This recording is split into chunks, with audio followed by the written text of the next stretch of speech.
আজ সকালবেলা তাড়াতাড়ি উঠেছিলাম, উঠে অনেকটা তাড়াহুড়ো নিয়ে ঘরের সব কাজ করছিলাম, কারণ আজকে আমি শ্বশুরবাড়ি যাব। তাই ওনাদের ওখানে তো সবসময় যাওয়াও হয় না আর থাকাও হয় না। তো যখন যাই বাড়িটা পুরো পরিষ্কার করে যেতে হয়, কারণ এসে না হলে আবার এই নোংরা ঘর বাড়ি আর দেখতে ইচ্ছে করে না। তো এসে যাতে কোনো কাজ না থাকে সেইভাবেই সব করে রেখে যাই।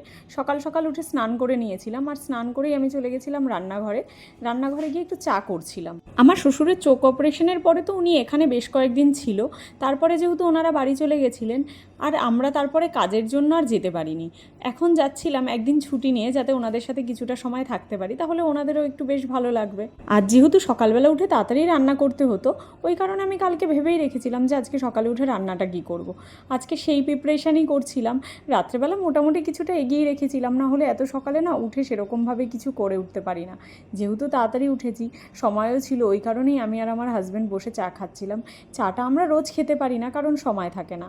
আজ যেটা করছিলাম সেটা হচ্ছে ভেন্ডি দিয়ে চিংড়ি মাছ দিয়ে আর তেঁতুল দিয়ে একটা টক করেছিলাম। এটা আমার হাজব্যান্ডের অফিসেও খেয়েছে, ও আমাকে রেসিপিটা বলে দিয়েছে, আর সেইভাবেই আমি ট্রাই করছিলাম। আর সাথে করেছিলাম একটু ভাত, কাঁকরোল ভাজা আর ডিমের ঝোল।